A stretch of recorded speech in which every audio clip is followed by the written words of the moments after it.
Welcome to the EQ Podcast.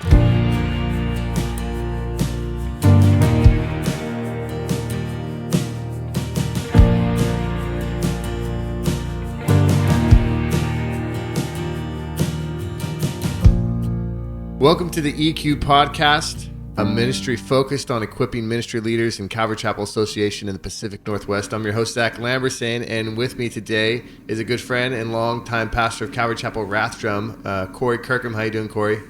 Doing good. Glad to be here. And we've got Pastor Steve Winery with us as well. How you doing, Steve? Good. So, Cory, I really want to dive into a little bit of your past, as I do with most of our guests. I want to know, you've been at Calvary Rathdrum since 2004, according to your website. I looked it up on Wikipedia. So, how did you get there? I mean, I want to know. Go back to your origin story, if you will. How you got saved, what transitions you made, and really, how you ended up going off and you planted the church in Rathdrum, correct? No, I didn't. Okay. Yeah, it was a church in crisis when I stepped in. Yep.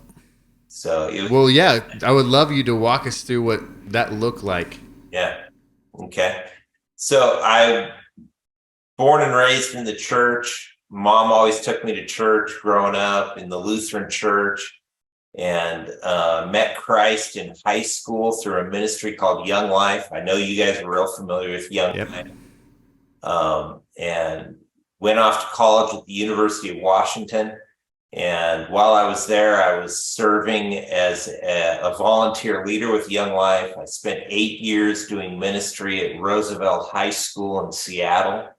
My last 2 years, I was doing it full time, working half-time with Young Life and half-time with Calvary Fellowship in Seattle with Wayne Taylor. So Craig Finley was the youth pastor there, and he and I partnered up to do this together. And is that how you got connected with Calvary Chapels then? Was through Craig, through Young Life? I was out for a jog one day, out for a run, and my friend and I were looking for a church, and I saw this church that was meeting in a condemned high school, and I thought, what kind of cult meets in a I got back from my run, and my roommate said, hey, I found a new church for us. We got to check it out. And it's right over here. It's just around the corner. It was of course. Yeah. Old Lincoln High School. And that I had never experienced church where they just simply worship the Lord and then just taught the Bible, the Bible to understand what it said. And that just blew my mind. I fell in love with that. After 2 years serving jointly with Young Life and with Calvary, really felt like the Lord was calling me into church ministry and doing youth ministry within the context of the church. And David Grisanti at Calvary Chapel, Silverdale, took a chance on me and brought me over to interview me. And I spent the next 7 years doing youth ministry at Calvary Chapel of Silverdale.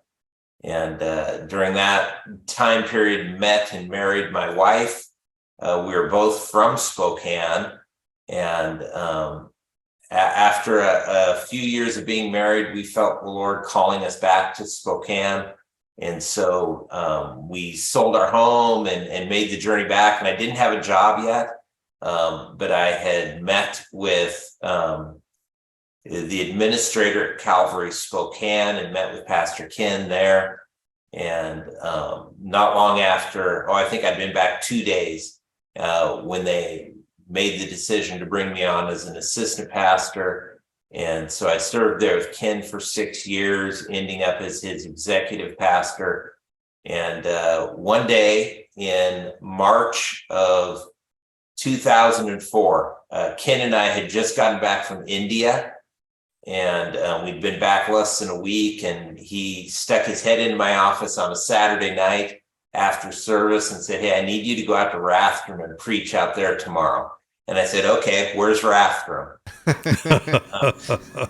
No Google Maps at that point, at least not for me. So had to figure out where Rathdrum was and came out, and it was a church in crisis. And was it a Calvary Chapel? It was a Calvary Chapel, yeah. It was a couple years old, and the pastor had left in scandal. Yeah. Um, the I came in the first Sunday and just taught as a guest speaker. And the second Sunday, I came back to teach again, and the Board of Elders handed me their letter of resignation. And so the church had no leadership. It was financially a wreck, and had been scandalized in a number of ways. And so over the course of the next few months, I committed to walking this church through the process to come to a healthy place. And it was sometime in the fall. We decided that this was going to be where I would stay, and that I was going to step away from Calvary Spokane, and that I was going to take this church on and pastor it. And so again, my wife, and this time 3 kids, sold our house. The church was not in a good place financially, so we moved into a 400 square foot mansion on the property. And, the 3 kids had the bedroom. My wife and I had a futon in the living room, which was also the kitchen. And Wow. the only room you could go to get away was the bathroom. The laundry room.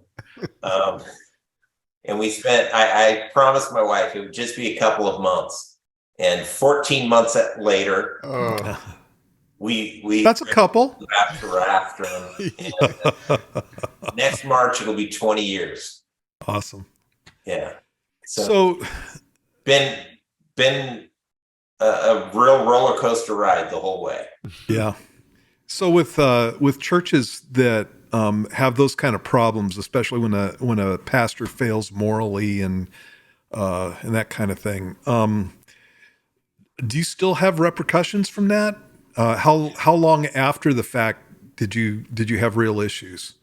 Whether you're talking about the people who got hurt or whether you're talking about reputation in the area, that kind of thing.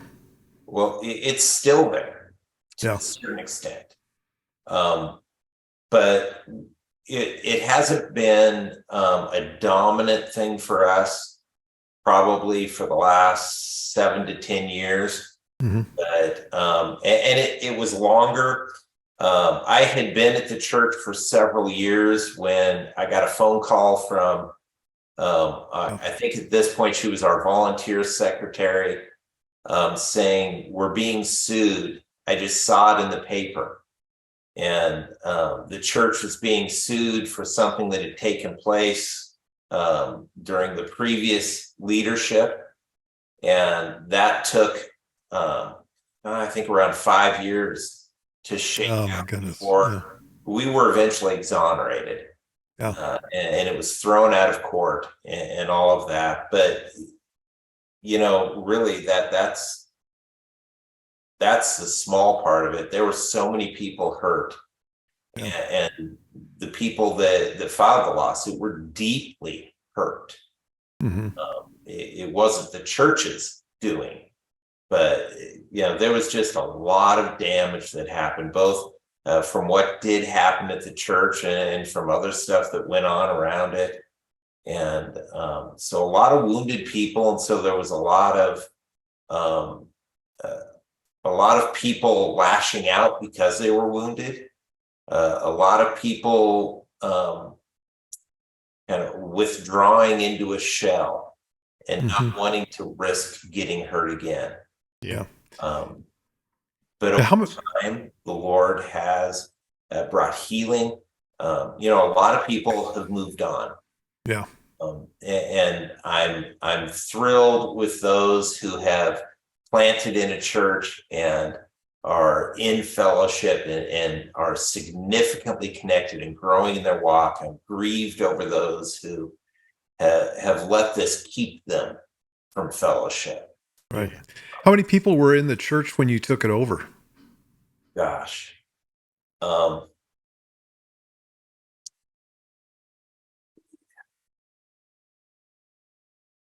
Terrible numbers.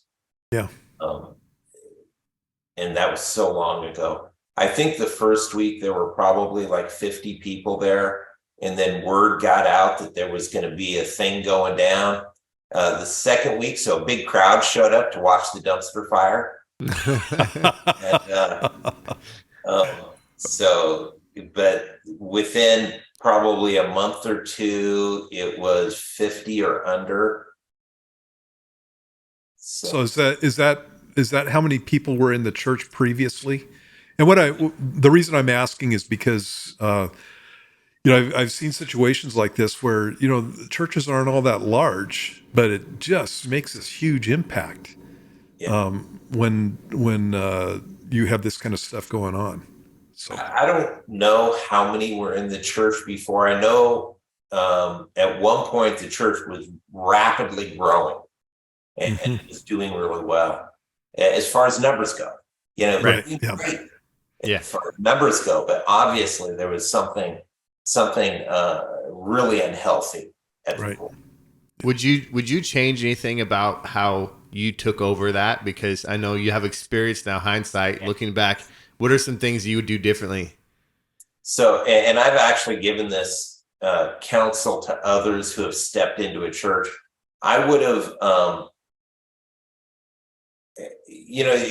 when you step into a role like that, there's a real awareness that, okay, there were some things that were wrong, and there's probably people in leadership who shouldn't be in leadership. And there's a little bit of house cleaning that goes on. What I didn't realize is that it would have been very, very beneficial for us to actually shut down the legal entity of the church, to close the church, the 501c3, who we are according to the state of Idaho and the U.S. government, and to reinstitute a new work legally. We would not have been sued if we'd done that. Right. Yeah. Because there was actually, at the point that we were sued, there was not a single person in leadership who had been at the church when those things happened. And It was really at that point just a handful of people who were even just attendees at that time. Yeah. And so the only commonality was our, federal tax ID number. And that was enough to drag us into a 5-year lawsuit. Right. No, that's great advice. I think guys don't consider that, the statute of limitations on stuff like that, and the fact that you can come years later and sue a church. And like you said, the people who were involved probably had legitimate griefs and had, issues with the church, but you guys are completely turned over. So it's like, it's a mess. Yeah. Well, Cory, I know you're a big missions guy. You actually are wearing a missions shirt, which I thought was great. It was on point for the interview.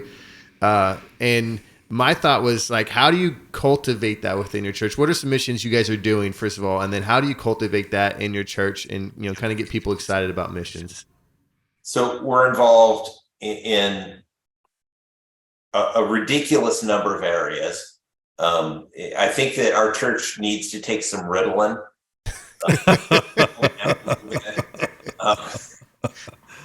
It's all good. So we are involved both locally and internationally. Locally, we work with our Crisis Pregnancy Center, Open Arms, Real Choices Clinic, and we've been very involved with them and are very supportive of them. We have a couple of scouting troops that we sponsor, an American Heritage Girls troop and a Trail Life troop, and those are open to the community. They are Christ-centered and they're wonderful ministries. And then on a local area type of focus too, we have a ministry called Jesus Loves Rathdrum that is a ministry to the Bible-believing churches in Rathdrum. And so we put on the National Day of Prayer event for our little town. and I meet with the solid pastors in our area, and we have fellowship together, and try to just encourage them and help them in any way we can serve them.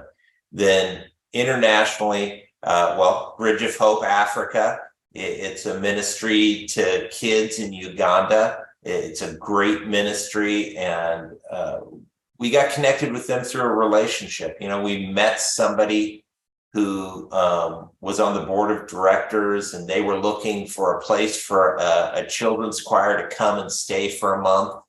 And we just fell in love with them and got connected, and a bunch of people from our church sponsor kids with them. And so we're in touch with them.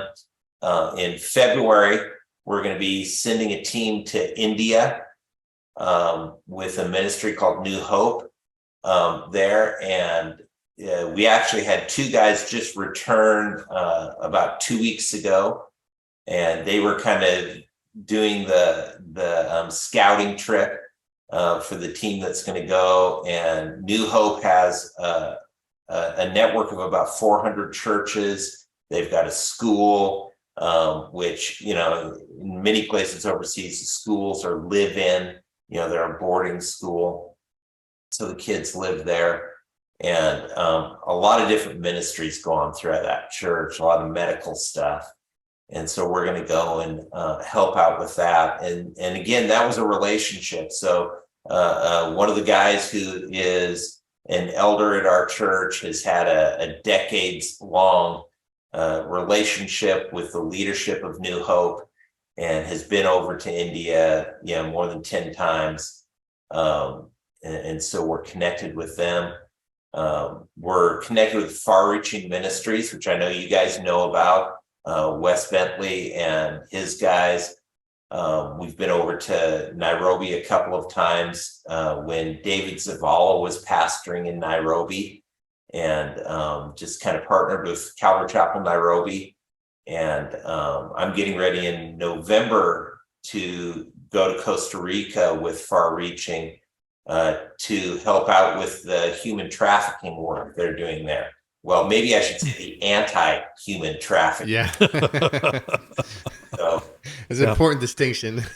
yeah, that's a key thing. So Cory, when you're doing missions, are you doing like the 2-week mission trips with your people and lining them out as far as ministry over there and that kind of thing? Yeah. So each situation is different. With Bridge of Hope, we haven't gone to Uganda. The kids have come and stayed with us twice. And then we, is more of a child sponsorship type of relationship. Gotcha. With Far-Reaching, we've taken small teams. I think the first team was 3 people, and I think we took 6 people the second time we went there to Nairobi. And we work with the missionaries on the ground to try to do what will help them. One of the things I really try to do when we go is make sure that we're not just wearing the missionaries out. They're putting together stuff to make us feel like we're doing something significant, rather than doing things that will really help them. Yeah, exactly. So I really work hard to give the missionaries the freedom to have us do things that will be a benefit to the ministry, rather than just eat up their resources and time. Exactly. So you haven't you're keeping it pretty small as far as the groups that are going over and that kind of thing. So it's a kind of situation where you don't have to have 10 to 20 people to go over and do a mission trip. Right. Well, we've done both. So we've sent small groups different places. This next time to India will be a group of, I think it's going to be 12 people, 12 or 14. Awesome. Yeah. But there's a ministry that builds houses in Mexico that we've taken groups from the church where 20 or more people from the church are going, and they'll take a group of 30 down, not always all from our church type of thing. And we have a few people. We're not really actively doing that right now, but we have a few people in the body who just continue to go twice a year. That's their thing. They love going down there and building houses. One year we took a group. I think the church had 75 people at that point, and we took a group of 50 on a Wow. Wow. and Oh yeah. helped a church plant there. So there was like no one left. It was a beautiful thing. That's like our okay. high school. They'll do their mission trip, take their whole youth group, and then there's like 3 kids at church that week. Yeah. Yeah. That's great. No, that's awesome. I love the work that you guys are doing. You guys even had a point where you were like getting a shipping container for Ukraine, right?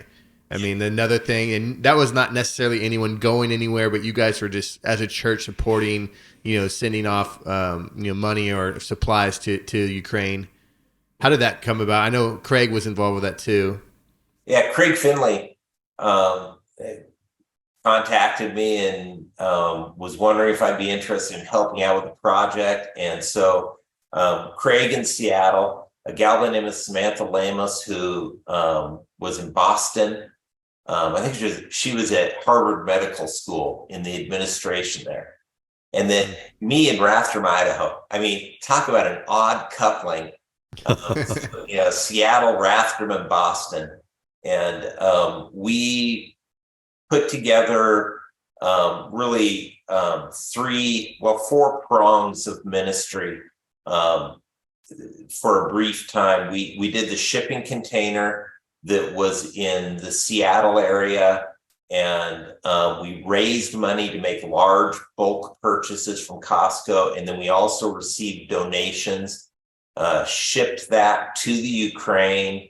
And it was so fun seeing the pictures of that arriving, getting unloaded, and then those supplies went out to people in need all over Ukraine, guys in vans that were taking it all over the country.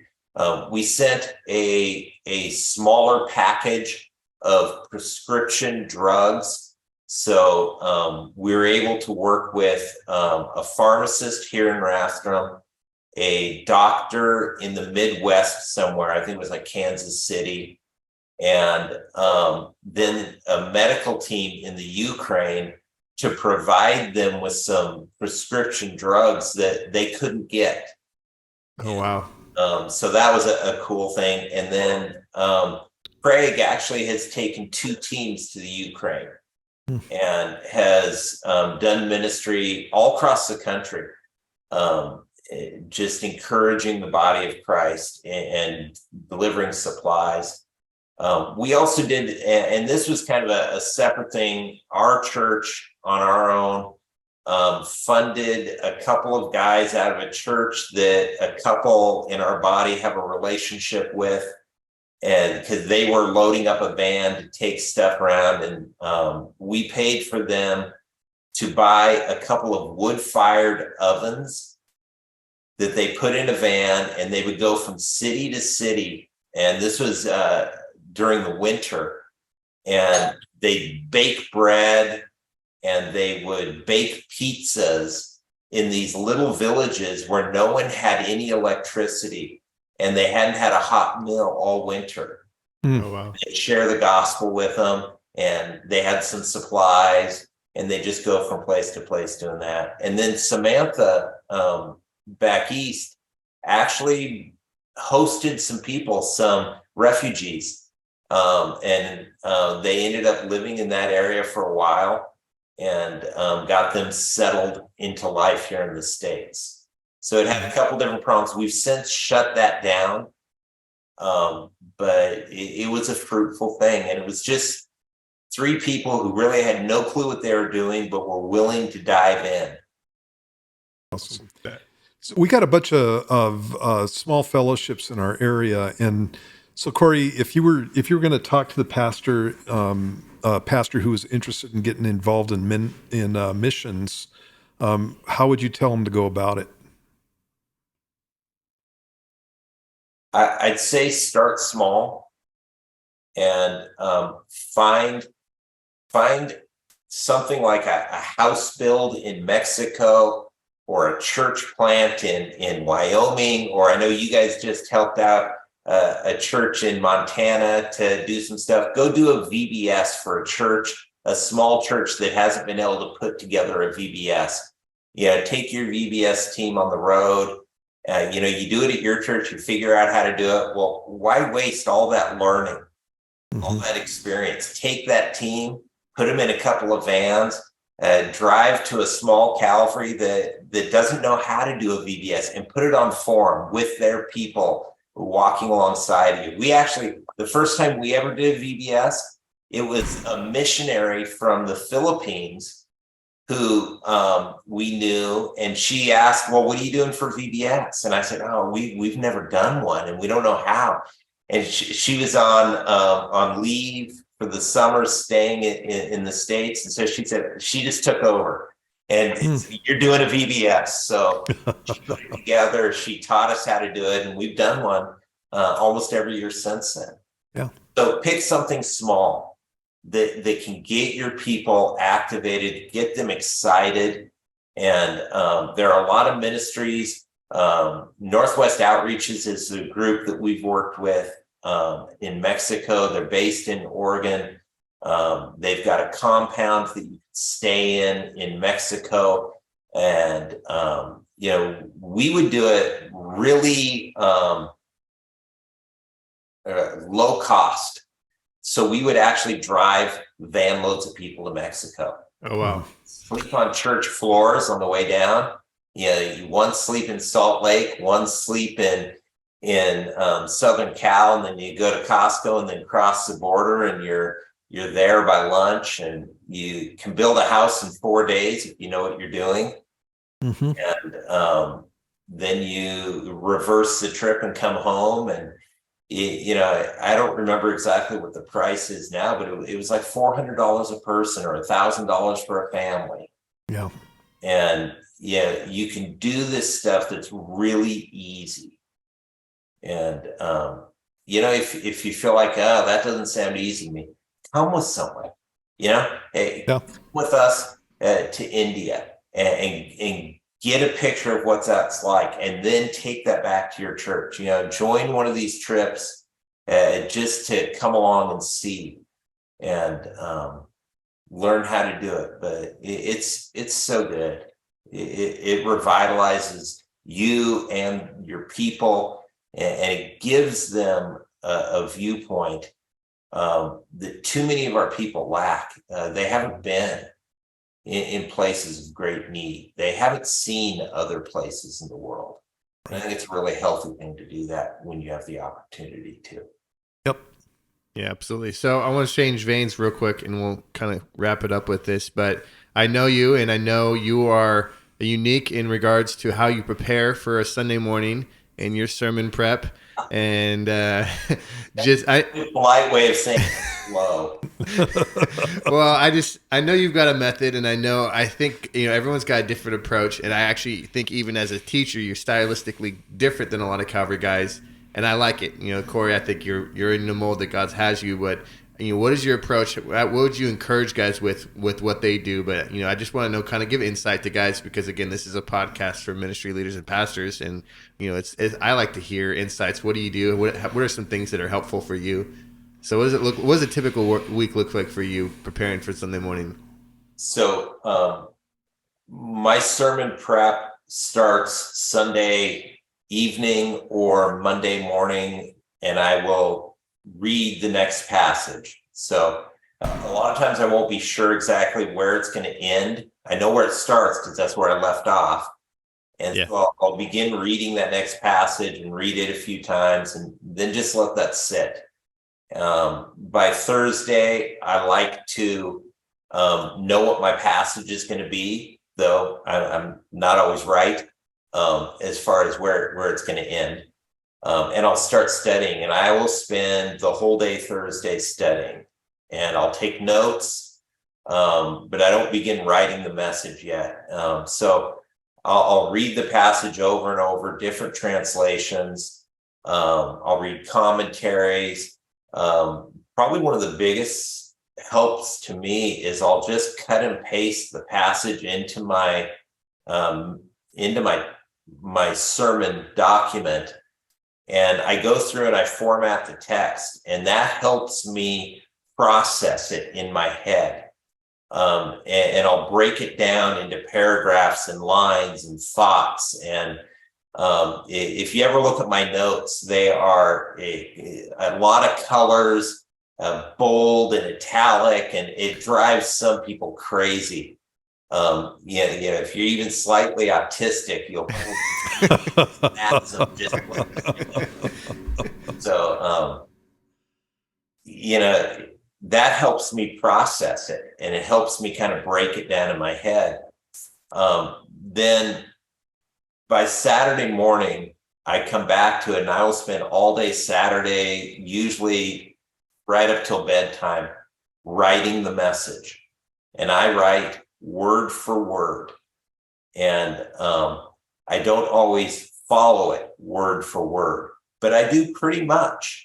I think more so than most guys. And there are some real disadvantages to doing that, but there are also some advantages to doing it. I say far fewer stupid things. I very seldom have to apologize to everyone on my notes. So that's kind of my process. Yeah, I know that's unique because, I know some guys, there's kind of a pendulum, guys who just wing it, led by the Spirit. And, then the other end of the spectrum, which is you, and, Yes. like needing to know everything. And I don't think any method is necessarily wrong. It's what works for you. And so God's used you in that. And so I just thought I remember you mentioning that when you were at our conference. Well, I got to go home. I got to study all day. And I was like, all day? He's like, well, I actually got to read all day and study. And then I'm going to prepare another day. And I'm like, 2 days of the week are gone. And he's still somehow functional as an adult. So. Yeah. Props to you, buddy. An assumption. The two things that I would say that because not everyone's going to do, few people are going to do what I do. But I really encourage guys, don't just do what you've seen, but really figure out what is the best way for you and with what God is having you do. And the other thing that I really encourage guys, don't just read and ramble. Don't just read the text, then talk about it a little bit. Read the text and talk about it. Figure out what it is that both that God is saying in the larger context of the passage, so that there is a real overarching message that people can walk away with. And both you want to look at what is very specifically God saying in this passage as a whole, but also what is God saying to this body of believers on this day, and really be seeking the Lord to speak to you on that. I'm on my sabbatical right now, so for me, what that means is I'm not doing much administration, and I'm not preaching. And so the bulk of my day is spent just reading and prayer and just seeking the Lord. And this morning I picked up Raven Hill's Why Revival Tarries. Yeah, Why Revival Tarries. Yep. Right. So I feel like I've been slapped in the face. But the thing that it just really so clearly reminds us, man, we need to be seeking the Lord to fill us with His Spirit. Right, exactly. And that time in prayer is not optional as our message prep, but it is functional. It is necessary. We've got to have that time, allowing the Lord to light us up. Yeah, you can't be remouthing a commentary. One of the things that I've always talked with guys about as far as doing studies is you have to outline. You have to know what the passage says. You have to know what connects one section to the next section, and you have to follow the thought pattern of the writer. So if you're dealing with Paul's very structured. And so you go through and you outline that, and you can see where he's going. And you can see why verses are connected together.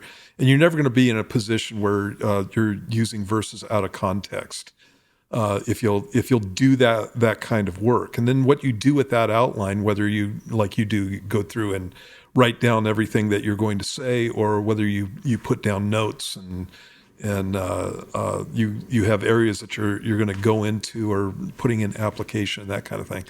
But Spurgeon at one point talked about a sermon as like a loaf of bread, and you can take and you can package a passage so that the people can take it out of the building with them, or you can take it and you can slice it up and start throwing pieces of bread at them, or you can take it and throw some water at them and throw some flour at them and throw some eggs at them.